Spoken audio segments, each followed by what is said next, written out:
Thank you for joining me again in my typically morning coffee. It's nice and full today. It's about a half liter, 500 milliliters of that dark black, non-sweetened, stimulating liquid. So good. So today, I want to go over and review a very focused, very productive session. Before we do, hit that subscribe button, hit that like, post notifications, and please leave a comment so we can start a dialogue. There's so many interesting things to discuss and to talk about.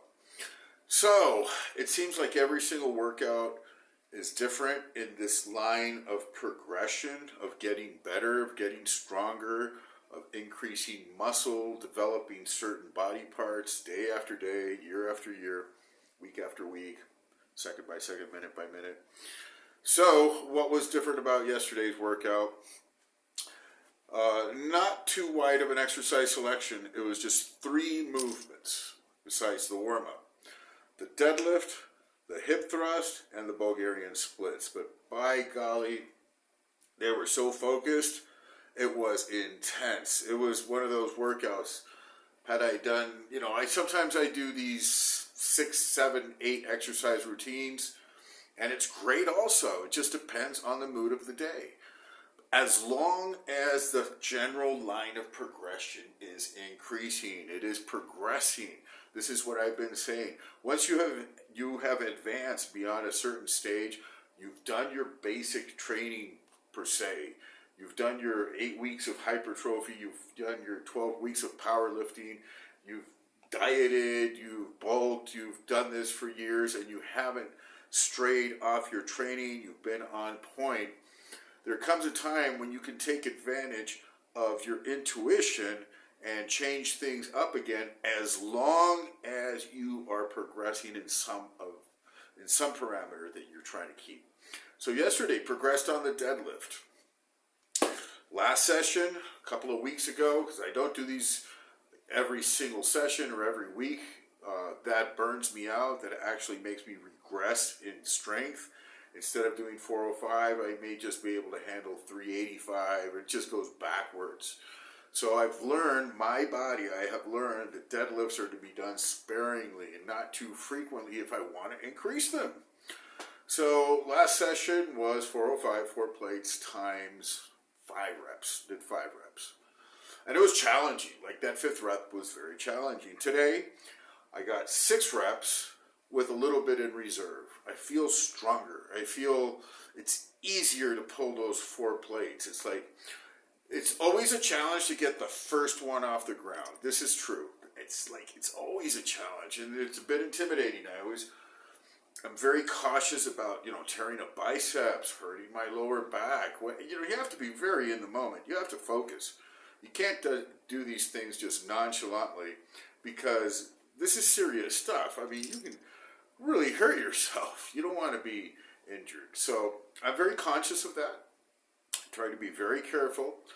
And today, when I got to the 3rd rep, I was feeling challenged as, am I going to make it to 5? Once I got to 5 reps, I hit 5 reps, I knew that the 6 was there.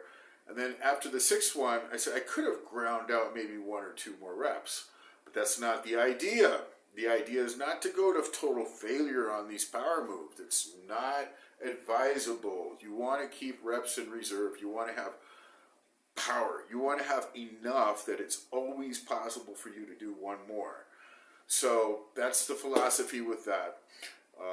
Warmed up on the bicycle, didn't do too many warm-ups on the deadlift. You don't want to be fatigued by the time you hit your max lift, your heavy set, like doing, 10 reps with 2 plates and then 8 reps with 3 plates. That really limits the amount of work you can do on your top set. It is not the brightest and most intelligent way of going about to hitting your power and your max lifts. So, 4, no back offset either. Enough is enough. And then went to do the hip thrust glute bridges. Now here, this is one of these exercises where you see power lifters and I see, some fitness influencers on YouTube do ridiculous amounts of weight. Like, you can get really strong on this, 3 plates, 5 plates, 10 plates, I mean, of course there's a limit, but I'm really working in a lower weight range for this particular movement. Yesterday I just stayed at 2 plates, 225 pounds, and really focusing on the technique. Like, with the feet pointed out, you heavily bias the outer glute, and then maintain the bridge. Maintain the bridge for a few seconds. Thrust it up, hold it there for a few seconds. And so did 4 sets of 13 reps. The first 5 reps, I just don't feel them. It's like, oh, this is easy. On the 6th rep, I start feeling congestion in the back, in the glutes. And then from the 7th to the 12th, it's like burn time. It's like, oh man, hold it there. Ooh, I'm starting to get a burn. Can feel every single muscle in the glute, in the lower ham, in the upper ham. And then the 13th rep is just, it hurts. It doesn't hurt, it just burns. It's going into that zone of discomfort. And you want to stay there for some period of time, for a few seconds. Ideally, the longer the better. So we did 4 sets of those.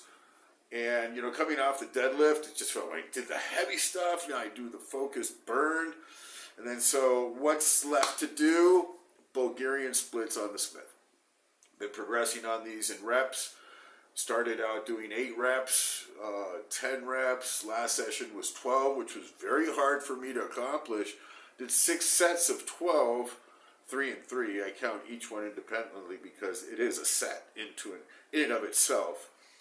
And on the last session, in the leg session, it was just very, very taxing. I just wanted to get through it. It was difficult. By the 6th, 7th, 8th rep, I just wanted to stop, but, just muscled through to the 12th. Today, got up to 15. My legs were still a bit sore. I could feel the quad separation, the bit of DOMs from Sunday's workout. This was on Wednesday.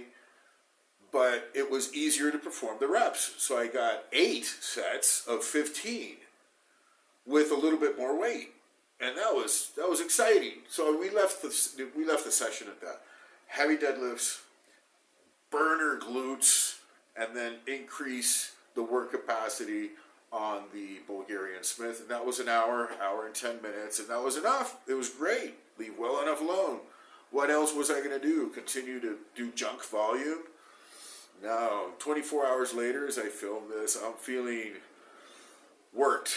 I'm feeling just very satisfied from a short, focused, intense, productive session. Not every session is the same. This one was different.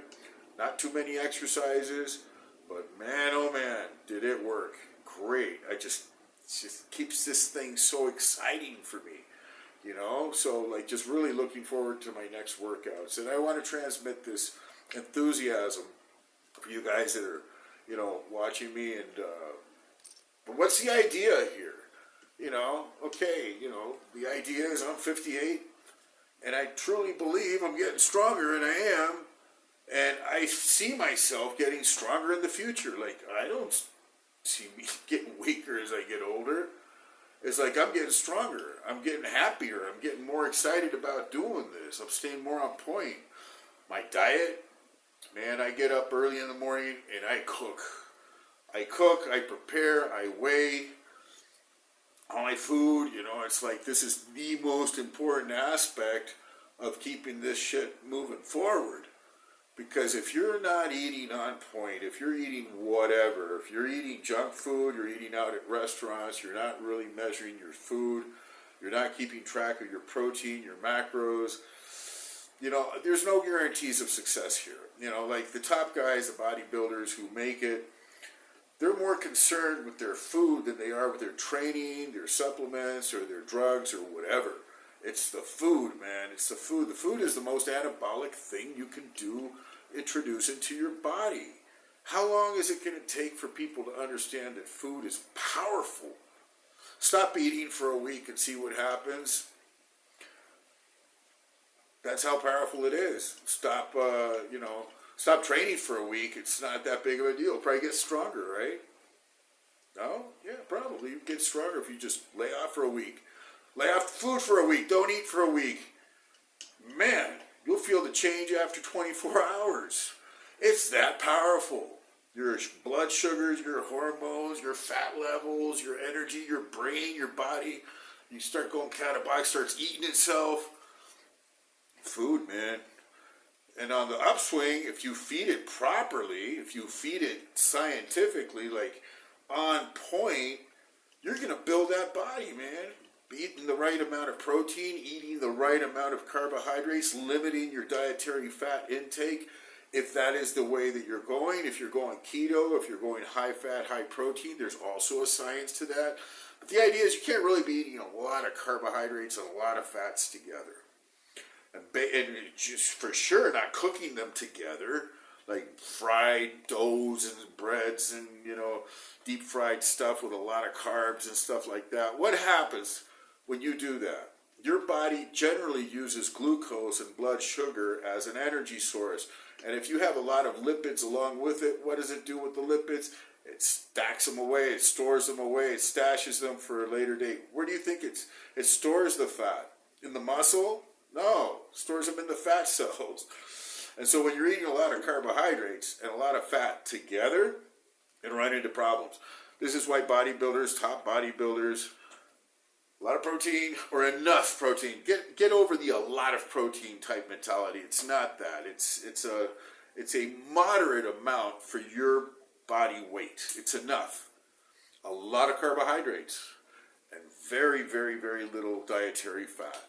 And so you're building muscle glycogen, you're building protein synthesis, and you're keeping your readily available lipids at a minimum.